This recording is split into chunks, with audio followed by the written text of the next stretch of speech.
Je m'appelle Max Garneau, je suis ostéopathe exclusif. Je suis diplômé depuis 1 an et demi à peu près. Ma pratique s'ouvre du nourrisson à la personne âgée.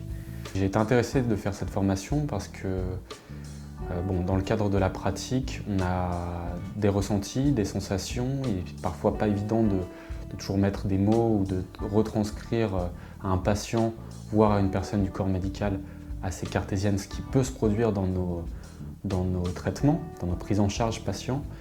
Et justement, cette formation me permettait, de par certains articles scientifiques, de par certains échanges avec les autres participants, qui ont plus d'expérience que moi ou qui se sont posés plus de questions avant moi, d'avoir certaines réponses, mais également de me donner d'autres pistes de recherche scientifiques ou investigations palpatoires.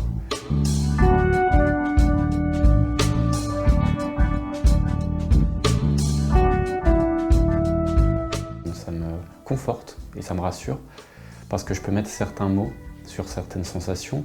Non, alors, c'est pas non plus dans le but de vouloir absolument devoir ou pouvoir tout expliquer, mais à titre personnel, pour un usage professionnel, se permettre d'intellectualiser ou d'avoir des réponses à certaines questions que je pouvais me poser sur qu'est-ce qui se produit lorsque je pose mes mains sur le crâne d'un patient ou sur le ventre d'un patient, pourquoi est-ce que je peux avoir un relâchement ou une sensation de relâchement de la part du patient ou de détente, de la zone mobilisée ou d'une zone plus loin, anatomiquement parlant.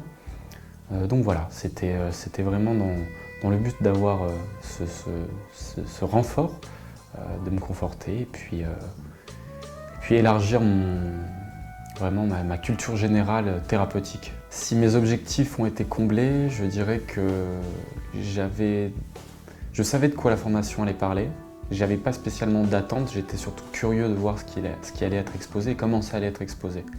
Donc ça m'a apporté ce que je souhaitais, c'est-à-dire des pistes que je pourrais moins investiguer ensuite en fonction du temps que je dispose et de ce que j'ai envie de faire en fait. C'est une motivation supplémentaire à poursuivre cette quête de recherche, de réponse et entre guillemets d'épanouissement entre on va dire le philosophique, le concret, la pratique et la théorie. Voilà.